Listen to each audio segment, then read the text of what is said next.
It all runs together, time and text, events and things and stories about things. Is this past a writing like this? Must we work this hard to produce it?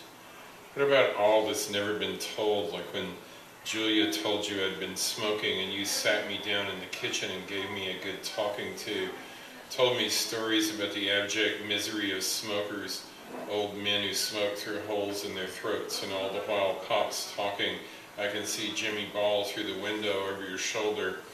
He's standing out at the end of the driveway leaning against the maple tree like he always did. He would never come to the door, for he knew he was just white trash and we were rich.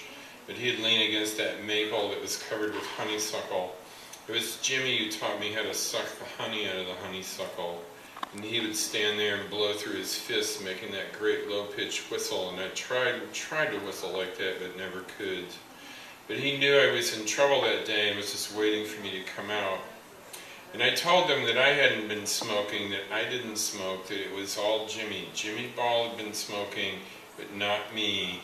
And Pop said, well, I really hope that's true. And I went out front and Jimmy came up and said, how'd it go? And I told him I'd gotten off easy because I'd lied and told him it was all him. And I figured that would be fine with him, because what did he care what my parents thought of him? But it wasn't fine with him. He got mad. And I said, what do you do when your parents catch you? Don't you try to blame it on me?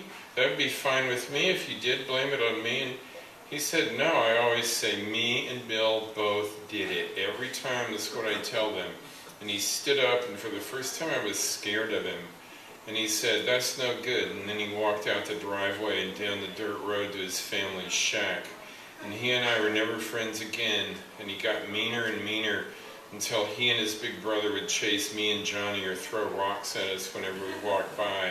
And that day, as I watched him walk away, I knew I'd fucked up, but didn't yet know the implications, and it scared me. But my fear was not fear of a particular set of events, not fear of losing something, but fear of possibilities as yet unimagined, instinctive, reading the natural sign of his walking away, reading from gesture to gesture without recourse to language, turning his back on language, walking down the dusty road to his shack.